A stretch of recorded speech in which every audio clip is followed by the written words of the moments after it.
Salam saya ucapkan kepada saudara-saudari yang saya kasih dalam Tuhan. Bapa, hamba-Mu berdoa saat ini. Berkatilah setiap kami yang mendengarkan firman-Mu. Hamba mengundang Roh Kudus-Mu beracara saat ini.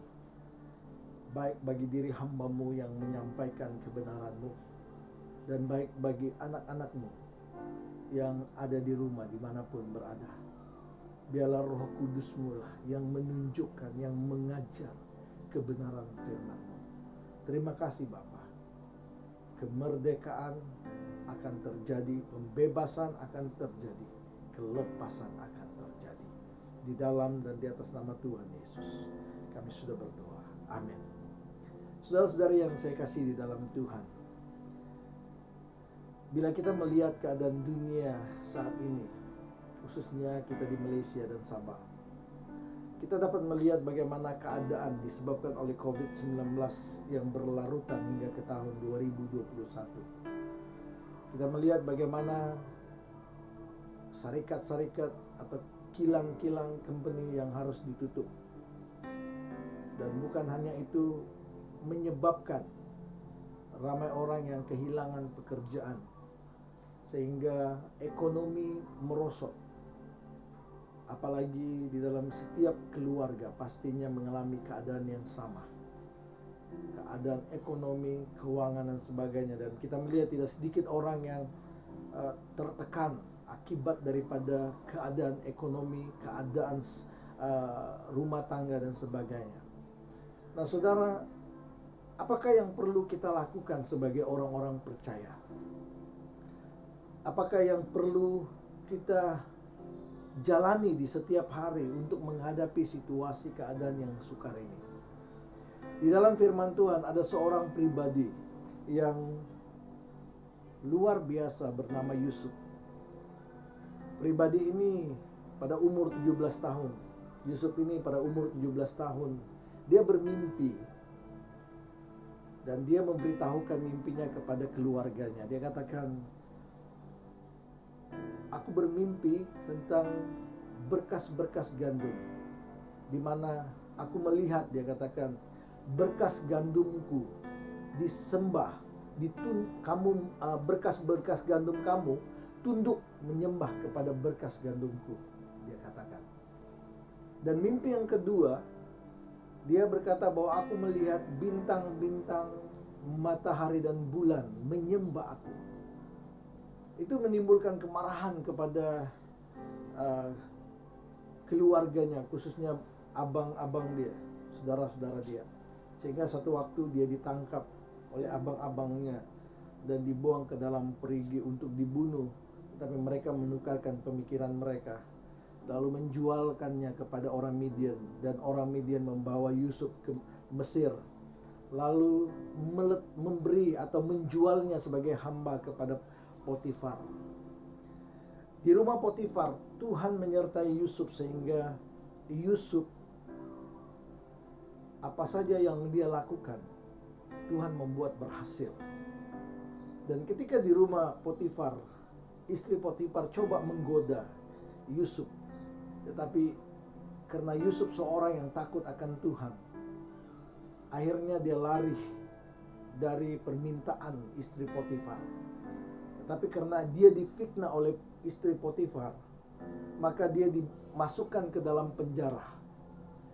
Ketika berada di penjara, firman Tuhan mengatakan dia disertai Tuhan, dan setiap apa yang dia lakukan semuanya berhasil, sehingga membuatkan ketua penjara itu percaya kepada dia dan memberikan tanggung jawab kepada dia di dalam penjara. Satu waktu ada pegawai atau juru minuman raja dan juru makanan dimasukkan ke dalam penjara di tempat di mana Yusuf berada.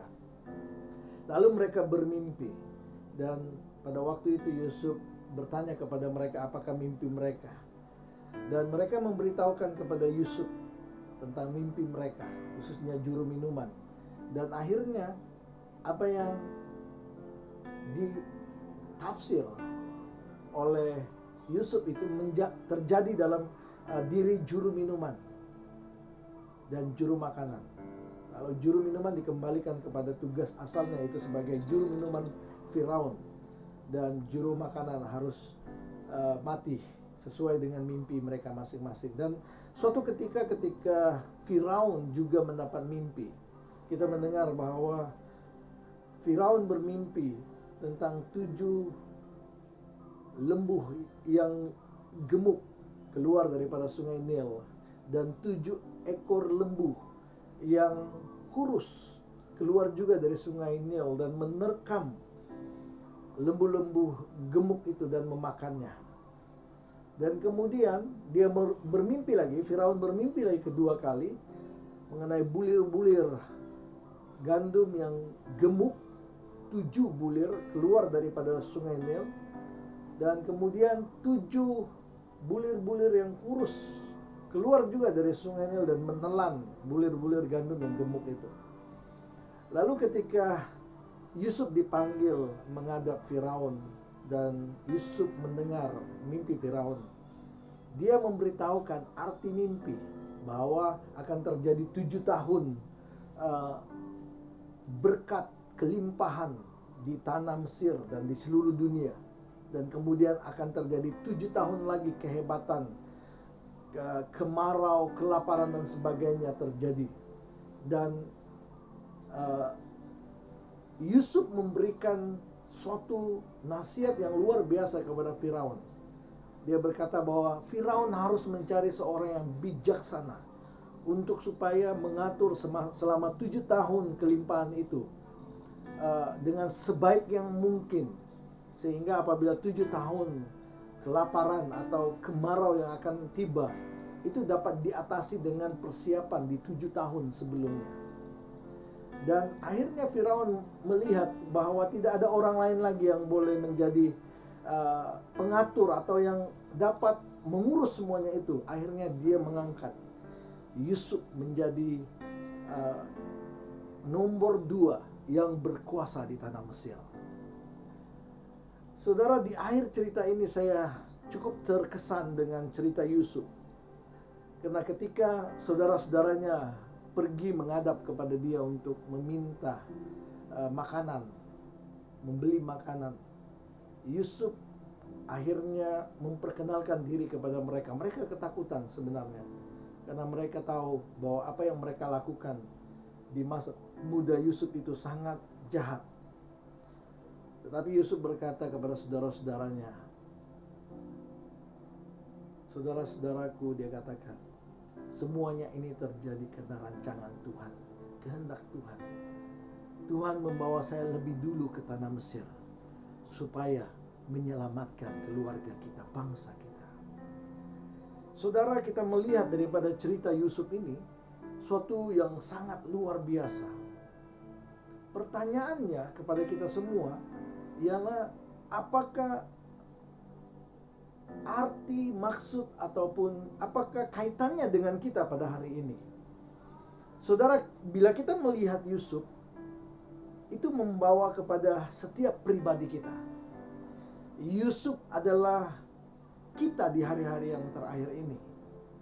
Ketika kita mendapat mimpi-mimpi, ketika kita mendapat firman Tuhan, saudara, seringkali ketika kita sudah berdoa, kita sudah memuji, menyembah Tuhan, tetapi kita masih menghadapi situasi yang sukar seperti Yusuf. Dan akhirnya kita seperti Yusuf yang berada di dalam penjara seperti hari-hari ini. Kita harus tinggal di rumah dan kita tidak dibenarkan untuk pergi 10 km jauh daripada rumah kita karena PKP.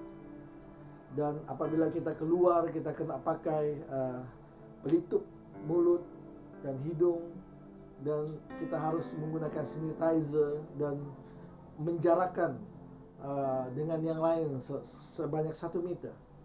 Semuanya ini seperti kita berada di penjara sebagaimana Yusuf berada di penjara. Nah saudara, bagaimana situasi ini dapat kita hadapi seperti mana Yusuf menghadapinya? Melalui cerita Yusuf ini kita melihat ada beberapa hal yang saya percaya ini akan membawa kita lebih lagi di depan Tuhan, lebih lagi di hari-hari ini. Yaitu Yusuf belajar untuk menginkriskan kepercayaannya, meningkatkan pemahamannya tentang Allah, meningkatkan hidupnya, keintimannya dengan Allah. Dia semakin hari semakin mendalami kebenaran Allah, kebenaran Tuhan. Semakin hari semakin hidup dengan penuh damai. Bukan hanya itu, tetapi dia mengalami sukacita oleh Roh Kudus. Mengapa saya katakan sedemikian? Seperti dalam Roma tadi yang kita baca. Kerajaan Allah adalah terdiri bukan mengenai makan dan minum, tetapi mengenai kebenaran, damai sejahtera dan sukacita oleh Roh Kudus. Jadi dengan maksud yang lain, saya boleh jelaskan bahwa kehidupan Yusuf ini bermula daripada umurnya kecil. Dia semakin hari semakin mempertingkatkan kerajaan Allah yang ada di dalam hidupnya, sehingga kita dapat melihat bagaimana kehidupan dia hari lepas hari, atau satu cerita kepada satu cerita di dalam cerita menyeluruh Yusuf ini, di mana kita melihat pada mula kehidupan dia ini kita boleh melihat bahwa Yusuf seorang yang sangat merenungkan firman Tuhan. Dia mendengar firman Tuhan melalui ayahnya si Israel atau Yakub. Dan Yakub, saya percaya, menceritakan banyak perkara, mulai daripada Adam dan Hawa, dan khususnya kepada Abraham, dan firman yang disampaikan Tuhan kepada Abraham di dalam Kejadian pasal 12 ayat 2 dan 3. Engkau akan menjadi bapa segala bangsa, engkau akan menjadi masyhur, namamu akan masyhur, engkau akan diberkati dan memberkati. Ini yang Tuhan sampaikan kepada Abraham untuk keluar dari tanah nenek moyangnya ke tanah yang dijanjikan oleh Tuhan. Dan ini diceritakan oleh Israel kepada Yusuf. Dan ketika Yusuf mendengar, bukan hanya itu, tetapi dia mendengar juga cerita-cerita bagaimana Israel sendiri yang dulunya adalah Yakub pernah berlawan dengan malaikat Tuhan, dengan Tuhan sendiri, lalu dipatahkan dia punya paha, dan itu diceritakan, dan hingga menukar namanya menjadi Israel. Dan saya percaya pada waktu Yusuf mendengarkannya itu, timbul di dalam hatinya sesuatu yang luar biasa.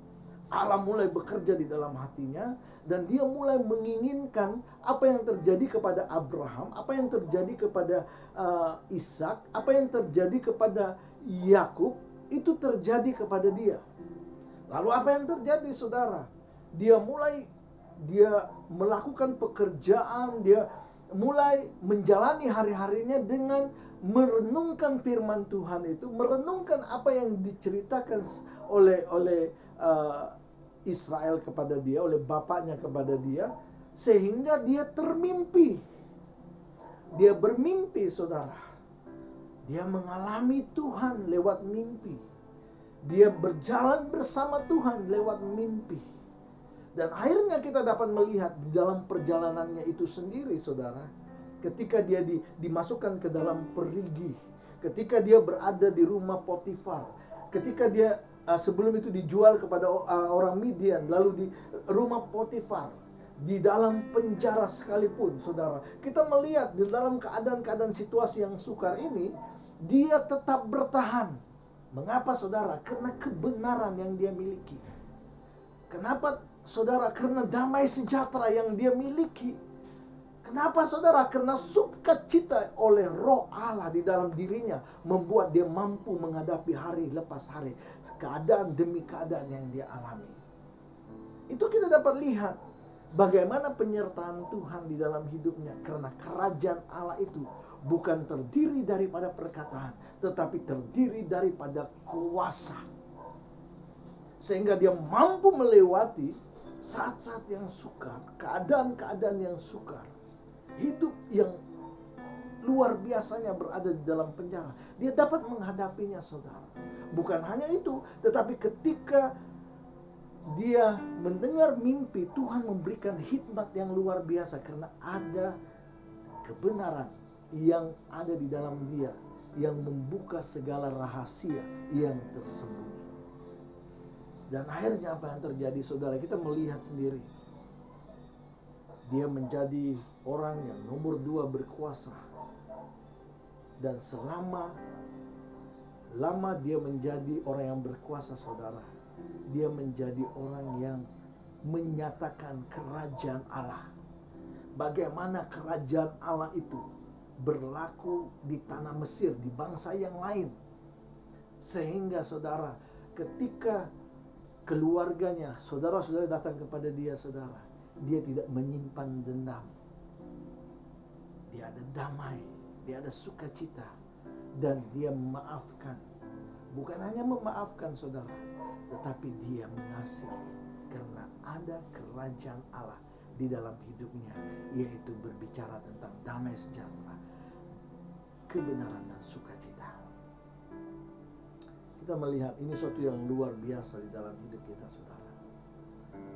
Saya berdoa supaya setiap kita akan mengalami keadaan yang sama seperti Yusuf, sehingga saat-saat yang sukar ini tidak menjadikan kita lemah, tetapi saat-saat yang sukar ini semakin kita terjepit, semakin kita meningkatkan kerajaan Allah dalam hidup kita secara pribadi. Cukup luar biasa, bukan, bagi Yusuf yang dipakai Tuhan supaya kita belajar melalui dia bagaimana kita meningkatkan kerajaan Allah. Nah, saudara, selain Yusuf, Yesus juga kita dapat melihat bagaimana di dalam kehidupan dia juga mempertingkatkan kerajaan Allah di dalam dunia ini. Kita tahu bahwa Tuhan Yesus adalah firman. Di dalam Yohanes pasal yang pertama, kita membaca pada mulanya adalah firman. Firman itu bersama-sama dengan Allah, dan firman itu adalah Allah. Segala sesuatu dijadikan oleh dia, dan tanpa dia tidak ada sesuatu pun yang telah jadi dari segala yang telah dijadikan. Firman itu telah menjadi manusia dan diam di antara kita, dan kita telah melihat kemuliaannya, yaitu kemuliaan yang diberikan kepadanya sebagai anak tunggal Bapa, penuh kasih, karunia, dan kebenaran. Pada waktu Yesus lahir ke dalam dunia ini, saudara, dia juga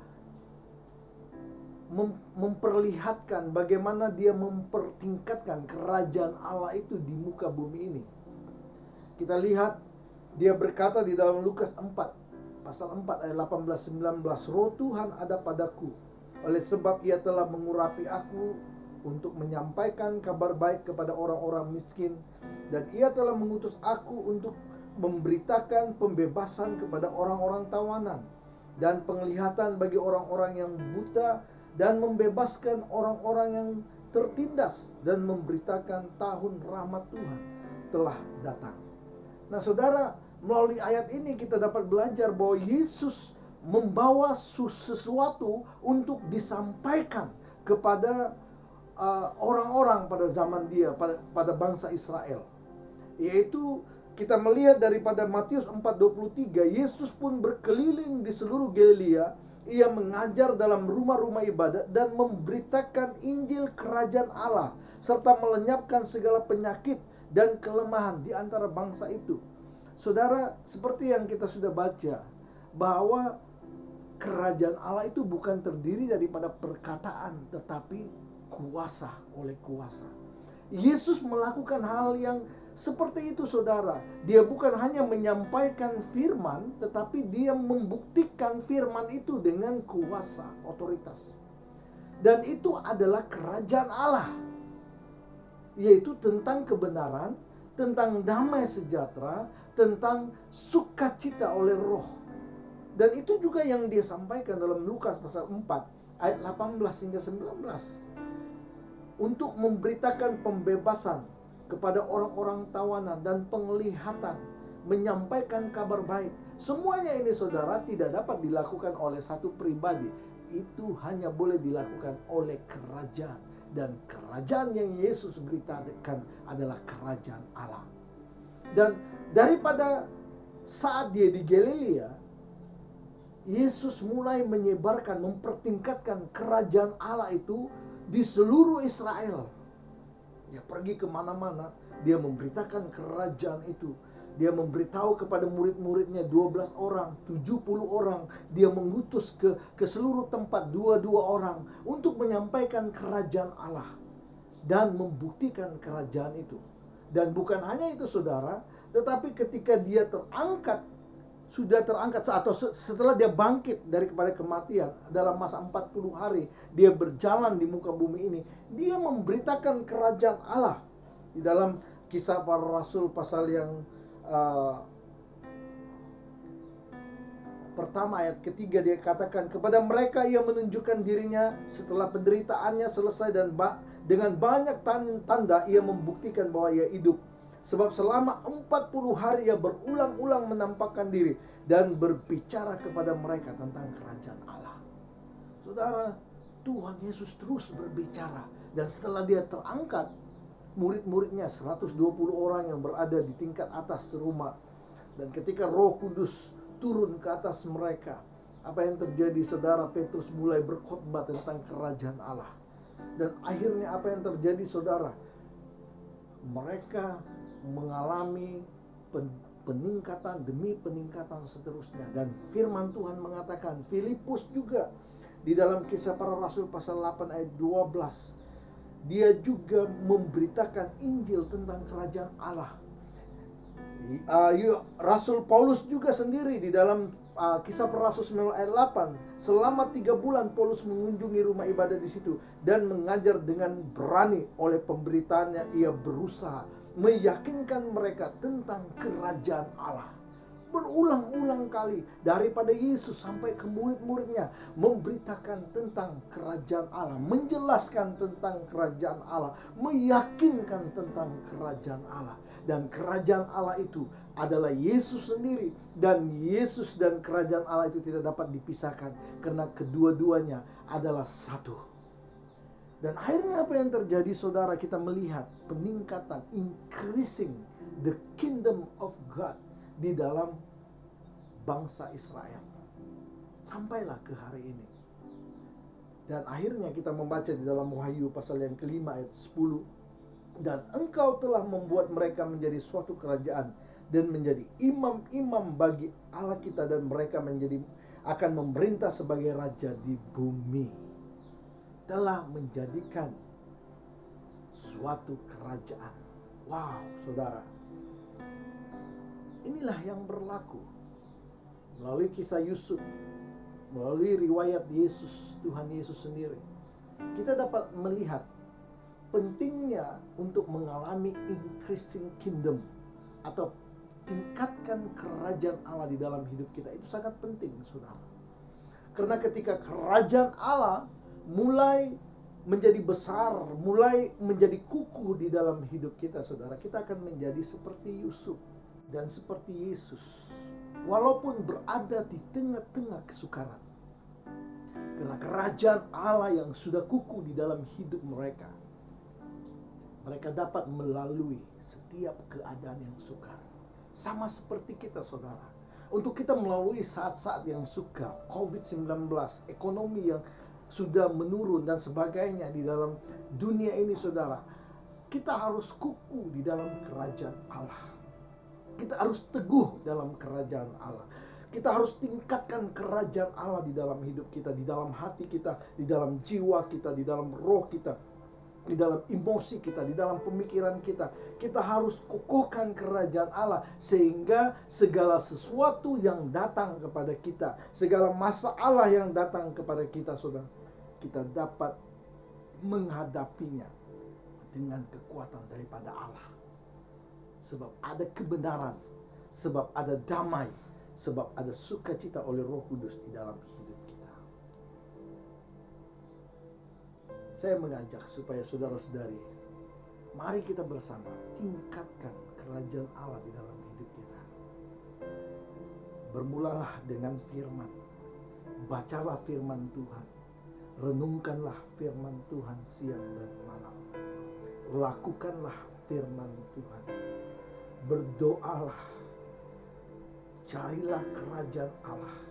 dengan memikirkan perkara-perkara yang di atas. Sehingga saudara, engkau akan lebih dalam di dalam kerajaan Allah itu. Engkau akan memahami kerajaan Allah itu. Bagaimana kita memahami kerajaan dunia ini, prosesnya, caranya, pemerintahannya, caranya beroperasi dalam segala bidang di dalam kerajaan dunia ini. Sedemikian juga kerajaan Allah. Dia juga adalah satu kerajaan yang lebih daripada kerajaan dunia ini. Dan ketika Tuhan memberitahu, Tuhan Yesus memberitakan, menjelaskan tentang kerajaan Allah ini, itu bukan hanya berbicara tentang sesuatu yang biasa, saudara. Kerajaan Allah ini terlalu luas untuk kita bicarakan. Kita harus mengerti bagaimana kerajaan Allah beroperasi, bagaimana Tuhan beroperasi, bagaimana Dia memerintah, bagaimana Dia melakukan karyanya, bagaimana Dia bekerja. Sehingga saudara, ketika kita mengerti dan tinggal di dalam kerajaannya, mengerti dan mengenal kerajaan itu, karena kita adalah ahli waris kerajaan Allah. Kita faham sebagai ahli waris kerajaan Allah, sebagai orang-orang yang punya warga negara kerajaan sorga. Kita mengerti, maka kita dapat berjalan seperti mana Yusuf berjalan di atas dunia pada ribuan tahun yang lalu, sehingga dia dapat bertahan dan menjadi berkat bagi banyak bangsa-bangsa yang lain. Dia diberkati dan memberkati sebagaimana Tuhan Yesus juga, karena dia mengerti dan dia tahu bagaimana menjalankan kerajaan Allah itu, maka dia dapat melewati saat-saat yang sukar di atas kayu salib, dan akhirnya dia memberkati kita semua dengan berkat yang luar biasa. Saya berdoa, biarlah firman Tuhan pada saat pagi ini menjadi berkat bagi kita semua, sehingga kita menjadi pribadi-pribadi yang meningkatkan kerajaan Allah di dalam hidup kita. Dan akhirnya kita akan diberkati seperti Yusuf diberkati dan memberkati orang yang ada di sekitar kita. Mari kita berdoa. Bapa, terima kasih untuk firman-Mu. Terima kasih untuk pagi ini anak-anak-Mu yang sudah mendengarkan firman-Mu. Hamba berdoa Tuhan, biarlah berkat-Mu berlimpah-limpah di dalam kehidupan anak-anak-Mu, sehingga kami semua mengerti betapa pentingnya kami meningkatkan pengenalan kami, meningkatkan kerajaan Allah itu sehingga dikokohkan di dalam hidup kami, dan mengerti bagaimana kerajaan Allah itu beroperasi, sehingga kami berjalan di atas dunia ini dengan kekuatan, dengan hikmat yang daripadamu. Bapa, terima kasih. Hamba berdoa saat ini kepada mereka yang sakit di rumah, dimanapun, di hospital atau sebagainya. Saya berdoa di dalam nama Yesus, Engkau sembuh, berdiri dan berjalanlah. Di dalam nama Tuhan Yesus, setiap yang menghadapi masalah keuangan, ekonomi, kekurangan dan sebagainya, masalah rumah tangga, saya istiharkan di dalam nama Yesus, segala masalah diangkat daripada hidupmu, daripada keluargamu, daripada jalan-jalan hidupmu. Biarlah damai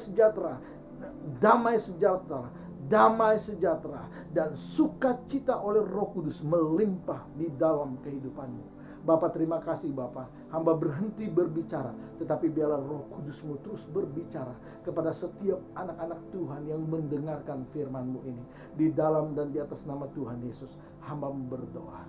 Amin.